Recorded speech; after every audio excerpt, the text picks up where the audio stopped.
So, like I was saying, you know, people want to turn over a new leaf the first part of the year and make resolutions. And, you know, for the most part, resolutions don't usually work for most people because a resolution is a noun.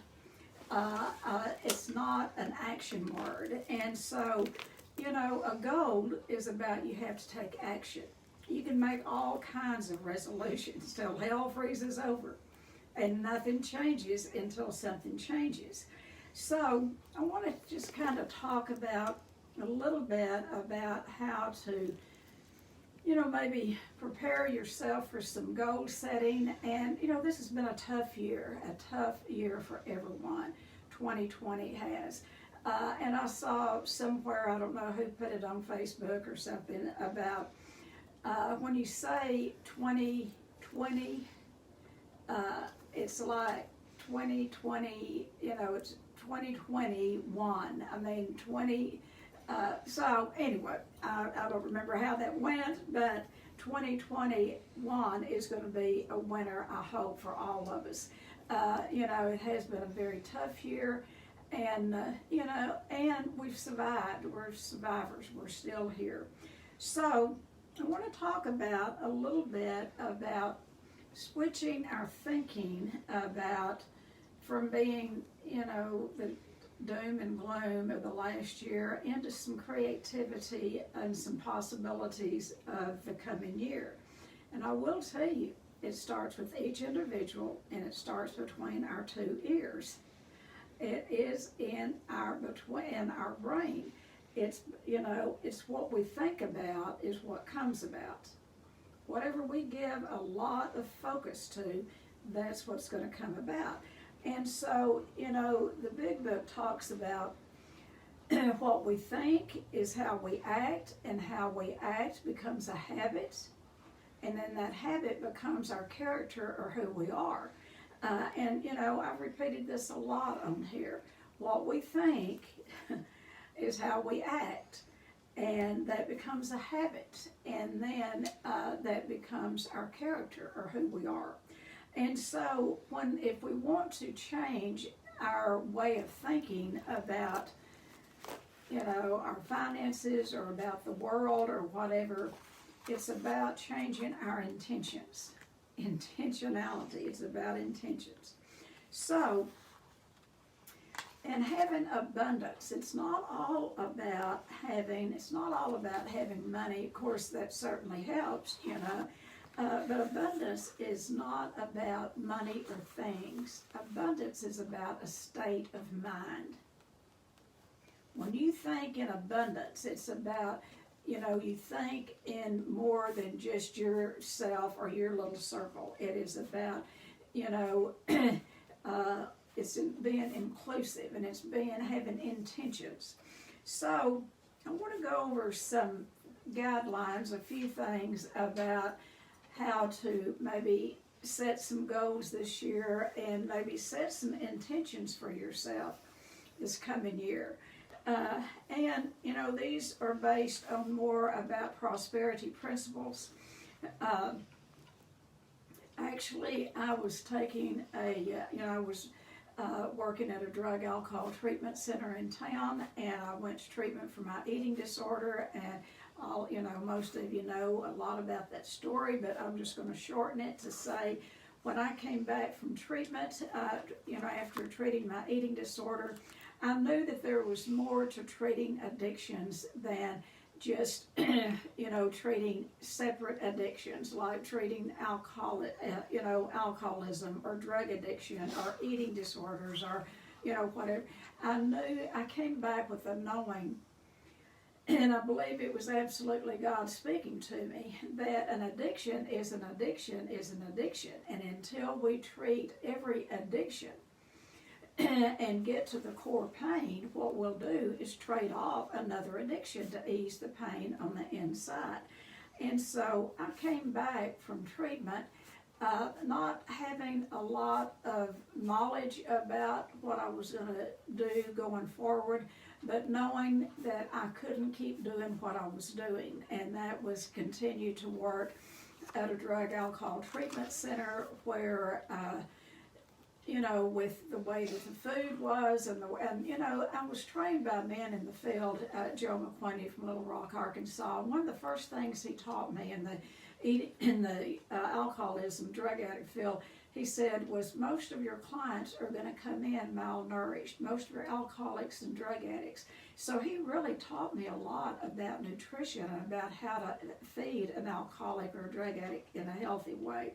And he also shared with me that he also had his own eating disorder. So anyway, without getting into all of that, I started thinking that I wanted to treat all addictions, and I knew I couldn't do it there at the Serenity House. They did allow me to start the eating disorder unit there, and I kept it there for a year, and then I knew that I needed to go by my, separate, because I wanted to treat all addictions, and that included having a non-smoking unit. So with all of that, I started going to a prosperity group. It was a group of women here, and a woman would come in from Dallas, and she taught us prosperity principles that I started using and that I use today. I would like to say I use them every single day in everything I do. I don't, but after a while, it becomes those intentions, those ideas become a working part of the mind and body, just like the 12 steps. And what we have to do is, in order to create any change in our life, we've got to have some consistency, some unity, and repetition. So I'm going to go over some of the things that I learned through going through, and I went through a lot of my past material, and I've used every one of these, and so it's not just something that I'm reading out of a book to tell you about. But one of the first things, there's 10 of them, and it's about how to change your frame of reference about abundance. But the first thing is about outflowing. It means about being a giver, being willing to give. You can't wait until you're wealthy to be a giver. It's about give what you can where you are, about being willing to help others. If you're willing to contribute to anyone,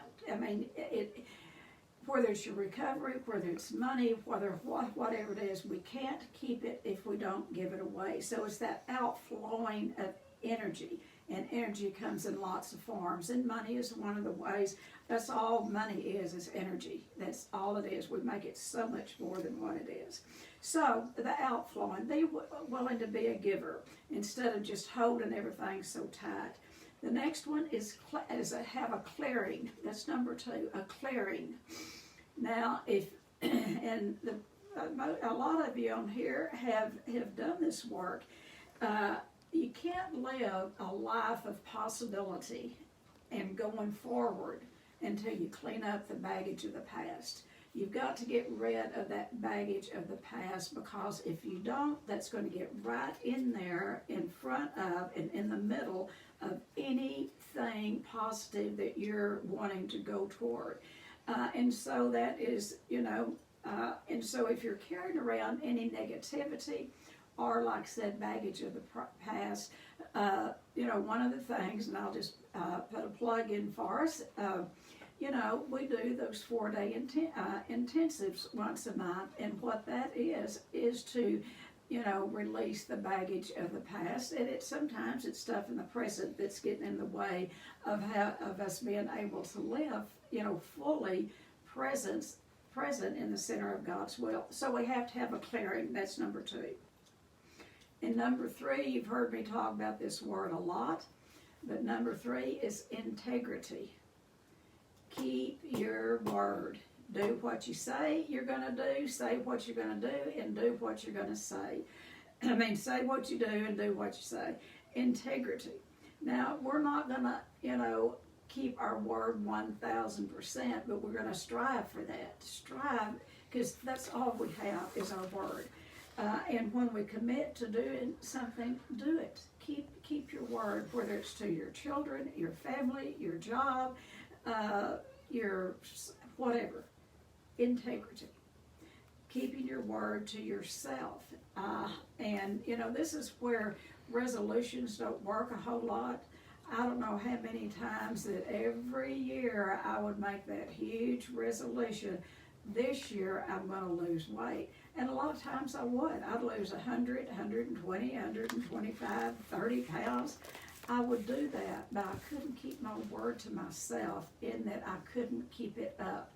I would do it and then I'd stop and I'd gain it all back. So integrity. And then number 4 is visualization. I'm big on visualization. Is to visualize what you want in your life. I mean, it is so simple. Visualize, you know, see a vision of what you want. And what do you, it's not about what you don't want, it's what do you want in your life.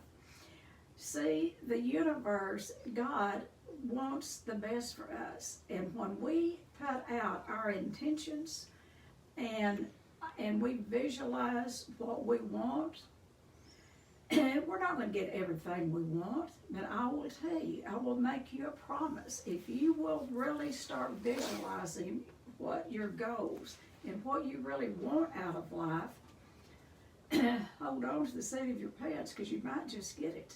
You might get really busy getting what you want. Now, in visualizing, you know, going back to the Serenity House that last year, I knew that I didn't want to be there. I knew, but I didn't know where I was going. And so I spent that year, and I had a little friend that was going to go in to be partners with me, and she was with me for the first year. But we started looking for a place to rent to start Shades of Hope. We didn't even have the name then. And every door closed, every door, every door, every door, every door. So you have to be careful and be aware of where your answers are going to come from. So the board had been pressuring me to make a decision. It was this time of the year, and they were pressuring me to decide if I was going to stay at the Serenity House, and if I was going to stay there, then they wanted me to give them the eating disorder unit. And I knew I didn't want to do that. I knew I couldn't stay there. I couldn't stay in a smoking unit. I knew I couldn't do that. But I didn't know where I was going. So, like I said, the board was just on me about making a decision. So what I did is and I've told this before and I'll hurry about it, but anyway, my oldest daughter had my first grandbaby and up at Lubbock. And so I went up for the birth, and there was a snowstorm. I couldn't get home. We were in the hospital. Couldn't get out of the hospital because of the snow. And I needed a meeting. I needed a meeting bad. And my youngest daughter, Christy, called me that morning, and she said, "Mom, the Serenity House called, and they've got to have an answer. They want an answer from you today, what you're going to do." And I didn't know. I didn't know what I was going to do. I was at a crossroads. So I went down to the information desk, and I knew that I needed a meeting. And I asked the woman down there, I said, "Is there any kind of 12-step meetings here in the hospital?" And she thought, and she said, "Well, there usually are, but because of the weather." But she said, "You know, there is a meeting across the parking lot over there," just that it had already been cleared off. And she said, "I don't know what kind of meeting it is, but I think it's a 12-step meeting." I went over there. I was late to the meeting. To this day, I don't know what kind of meeting it was. I still don't. But when I walked in, there was this woman that was talking. And what she said was, and this is why I say, get yourself out where you can hear messages. So what that woman said was, "God never shows me where I need to go until I'm willing to turn loose of where I am." Did y'all hear that? That woman, I walked into that meeting, and this woman, I don't know who she is or what kind of 12-step meeting it was, but I got my answer. God never shows us where we need to go till we're willing to turn loose of where we are. And that was my answer. I went back to my daughter's room. I wrote up my resignation. I called my youngest daughter, dictated it to her. I said, "Type it." decided she could sign my name as well as I could, and I said, take it by the Serenity House. And she said, Mother, are you sure? And I said, yes. And I knew that I could go home and be a housewife. I had no idea if I'd ever work in the field again, but I knew that I could go home and be a housewife. I'd been very successful at that. And so I did it, and it was a hard decision to make. And so then I started visualizing what I did want. And I was going to this prosperity meeting, and she had us to do a vision board. And I did a vision of what I wanted my office to look like. I had no idea where I was going, but I wrote out and drew it, and it had pinks and greens and pretty trees and flowers and windows and all of that. Long story short, New Year's Eve, we were invited to the house behind me right here. We lived in Abilene then. We were invited to a New Year's Eve party.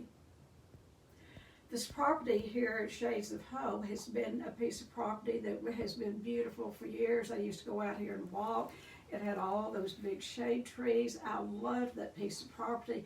It was a fine dining restaurant. It was a beautiful place at one time, but the woman had closed it, and it had actually gone to the dogs. And I was sitting there playing cards and listening. I have ADD, and I can hear several conversations at the same time, but I heard 2 or 3 tables over these people saying that Mulberry Street Market had closed and it was up for sale.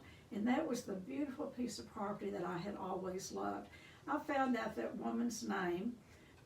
She lived in Dallas, the owner, and I called her New Year's Day, met with her January the 7th. I went in, I had no money, no plan, nothing other than I did a lease with an option to buy it for 3 years. Long story short, that was the beginning of Shades of Hope. And the office, when I walked in there was double French doors. It's gone now because of the fire. But I looked out through those doors, and that's exactly what I had drew on that vision board. So I would show you that vision board, except it's burned in the fire in that office when the dorm burned down. But visualization works. Visualize what you want, because if you don't have it up here, it's not going to manifest itself out here. So have a visualization of what you want. And so then, you know, how we are big here and it Shades about affirmations. Affirmations, affirmations. Addicts particularly, a lot of times we live when we're in the disease, we live in a lot of negativity. And so affirmations, that's why we encourage people to write 50 affirmations, short affirmations.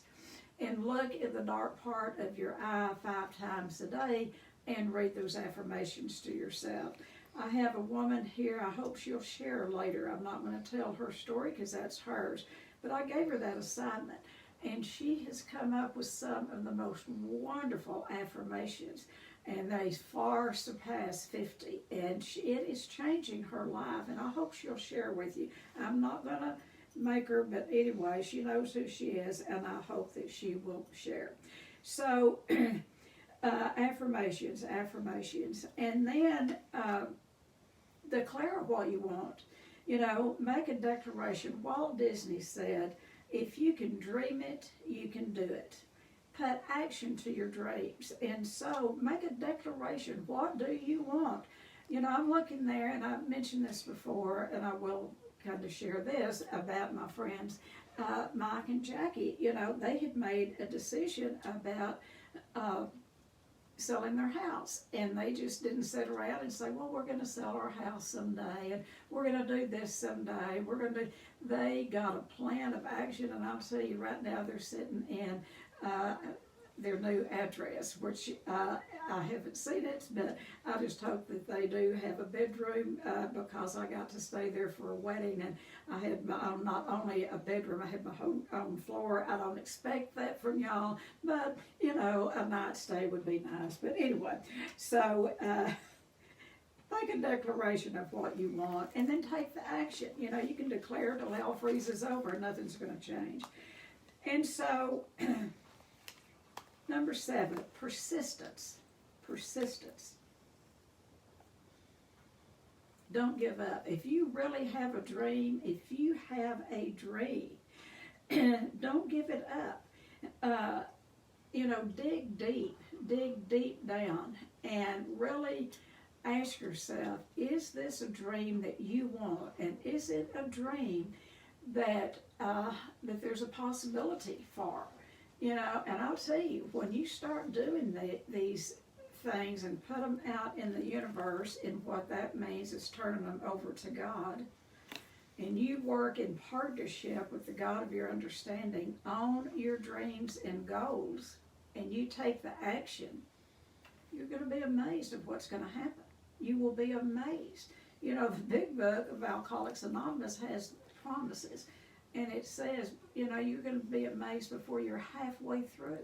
And that's what you're going to do with, this process. If you really work this process, you're going to see there is no way that you cannot have some success if you follow the process and take some action. And so number 8 is surrendering. Surrendering. Now this doesn't mean giving up. There's times with shades of hope, because, and I didn't put in this, I wouldn't recommend to put in a business exactly the way that I did, because I put it in strictly by a deep desire to help others, and my husband had a little oil field equipment business. A lot of people give to United Way, we gave to Shades of Hope. So anyway, there was times that particularly in those early days, my husband's accountant would say, you need to close Shades of Hope. You need to close that treatment center. It is draining everything you have. And he wouldn't. He was my biggest supporter, him and my youngest daughter. And so, but after a while, you have to really stop and see about, maybe in surrender, maybe the way that you thought at first that it might look, your dreams might take different avenues. It might look a little different. For me personally, I always knew that I wanted to keep the treatment center small, like a boutique type of treatment center, because I think that you can get better work done and not have, we don't treat cattle or sheep, we treat people, and I didn't want to treat the masses. I wanted to have, do some really good work with some people, but not a whole lot at a time. But, in my addict mind, I did get a little grandiose, and I was going to have 4 to 6 of those centers all over the United States. Well, I got so busy in one, we just have one, so I surrendered that we were going to have centers in different states. And so sometimes you have to surrender part of your dream to make the rest of it come true, but you'll know when you get there. And don't always think that you know what the results are going to be. God has a different plan, and so when you try to just map it all out and tell him exactly what you want, you might be shortchanging yourself. So sometimes shifting our goals is not a bad thing. It can be the best thing that can happen to you. And so number 9 is sourcing. A source is surround yourself with some people who believe in you. Now, when I first started Shades, I didn't have a lot of support. People in town thought I had lost my ever-loving mind. They had never heard of eating disorder treatment until I went to treatment, and then they really thought I'd lost my mind when I decided to open an eating disorder unit. So I had to surround myself with a few people who believed in me and what we were doing. And there wasn't a lot, and I'll talk about a safety net of people. We don't have to have a whole lot of people in our safety net. 3 to 5 people who believe in us, regardless of or no matter what. And they're going to tell us the truth, but you just need a few safe people. And I started out with a banker that helped me, and I started out with my youngest daughter and my husband, and that was it. And that young woman that was my business partner for the first year, and that was not a good ending. That was not a good ending. And I will, just briefly share that, in that I didn't have enough self-esteem to go in business for myself. I didn't. I've always had to bring someone along, and I knew it was not a good fit to bring that young woman into the business. She had no money. She brought nothing to the plate other than she was a good counselor.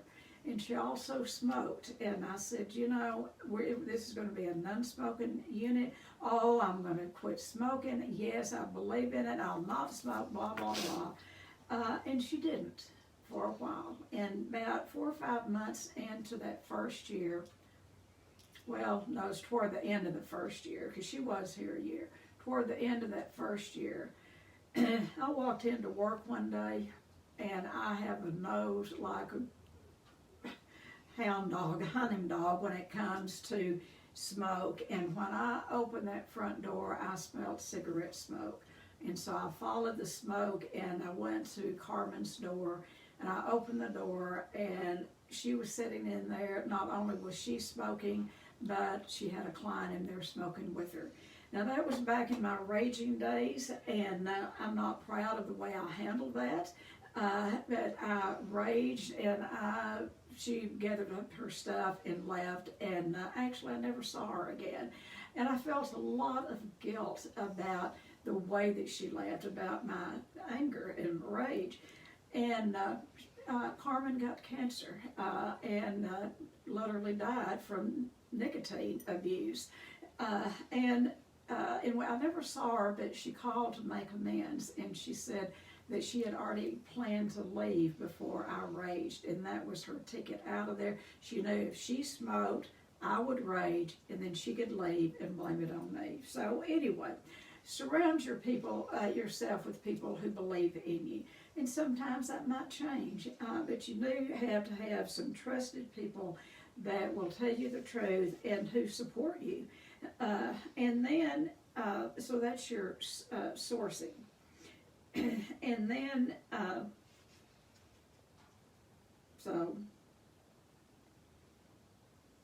sourcing, I talked about that. And then surrounding yourself with people. I think I missed sourcing. Did I miss number 9?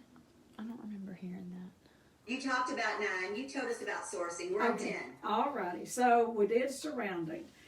Surround yourself with safe people. All right. So if you do any of these steps, I will tell you, if you do most of them or any of them, it's going to help you, I believe, find a way to form a goal that you want.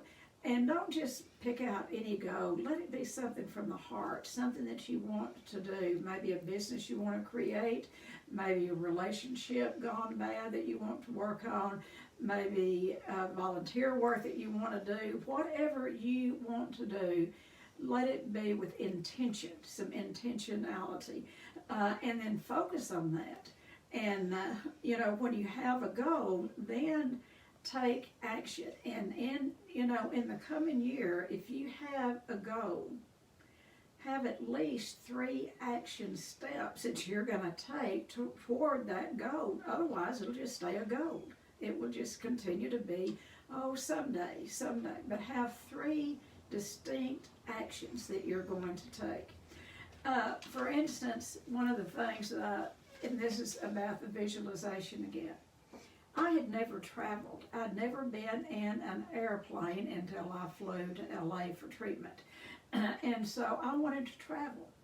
And I started making me an image board about travel. And I went to a travel agency, and I got all these travel brochures, and I put it on a poster board, made me a vision board about these travels. And I really was working all the time, didn't probably have the money, at the time to do a lot of traveling, but this is what I wanted to do, so I started with just a vision board. And then I want to tell you something else that I wanted to teach you this morning that you might want to do with your family or friends on New Year's Day. This is it's very much a prosperity principle. And we have a lot of fun with it. We've done it for many, many years. And what it is, and I've got the package right here, and Cam's smiling. We will open this. It's been sealed up since last New Year's Day. And I keep it, but I promise I'll never look inside this envelope. This is individuals. So anyway, I'm going to tell you what we do on New Year's, and I learned this in a prosperity group. We have fun with it. So keep in mind that travel that I was talking about. So what you do, you engage. And when I started doing this, my kids were teenagers and they were still in the eye-rolling years. But anyway, they sort of put up with a lot of my stuff. But we started doing this, and we still do it, and we've done it with the grandkids. Anyway, it's a fun thing to do. So I'm going to tell you what to do. If you want to do it, there has to be a leader.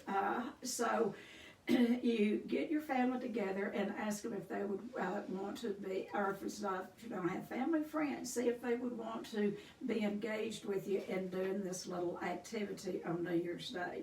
If they agree to that, what you do is you hand everyone a piece of paper and a pen. And what you do is you encourage them to write out random things that they would like to have happen in their future.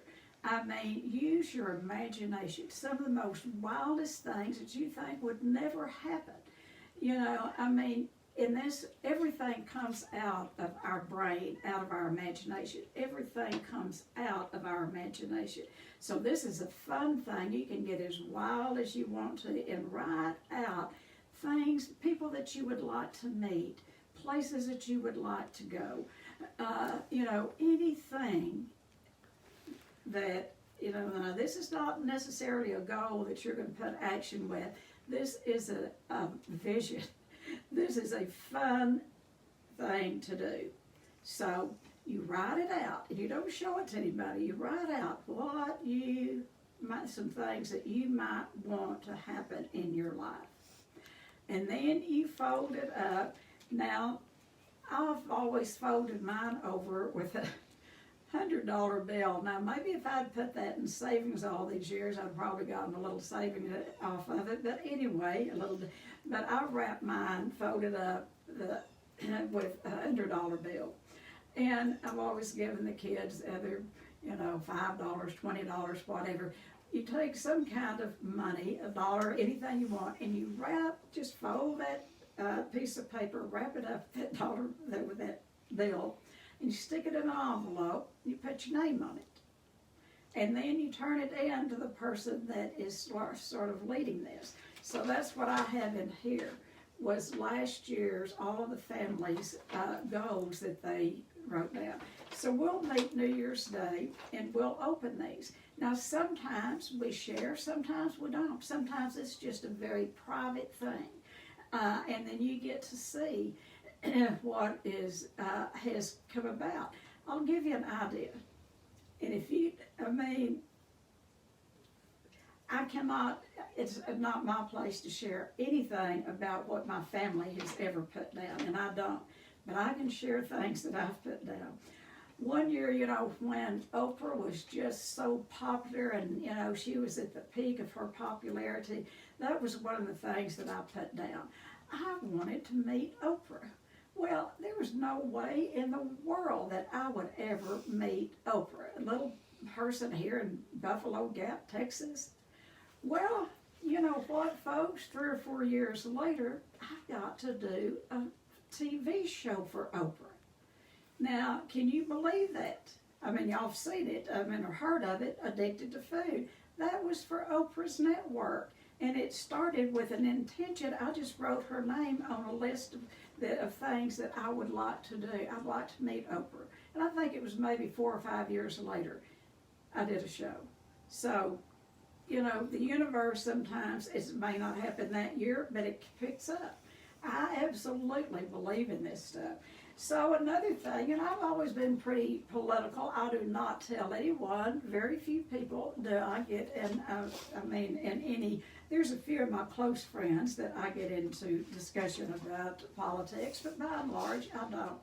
but I am very political. And so years and years and years ago, also my business partner, Cindy Henson, did this with us for years. And then we would, my husband and I would do this with my children, and then we'd go to Lubbock, drive to Lubbock to do this with Cindy. So we were at Cindy's one time, and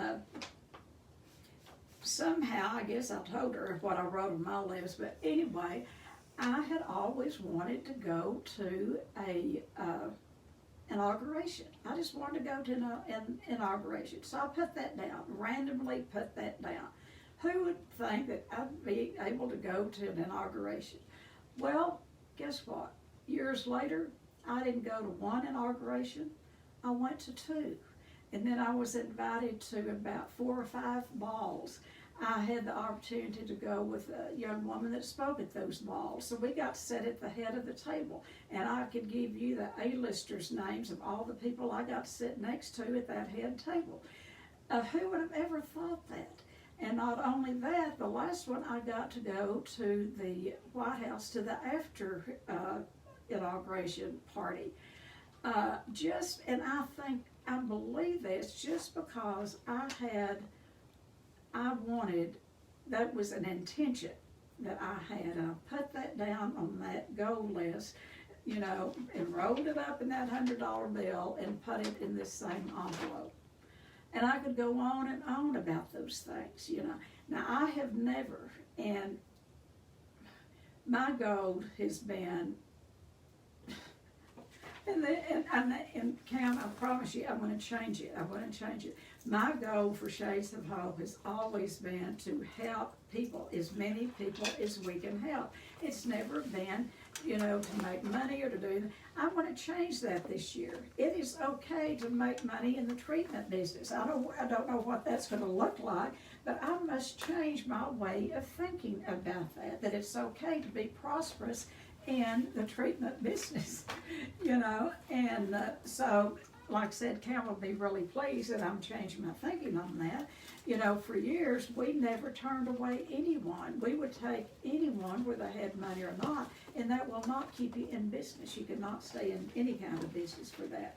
So I hope you might take this little exercise, have fun with it.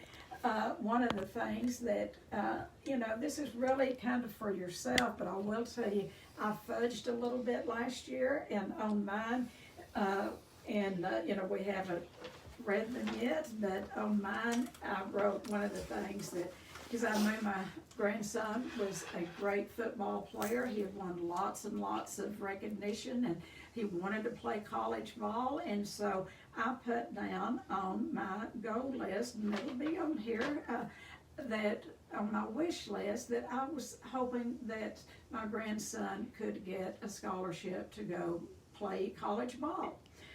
And this had nothing to do with me, but guess what? He got a full ride scholarship to play ball in Missouri.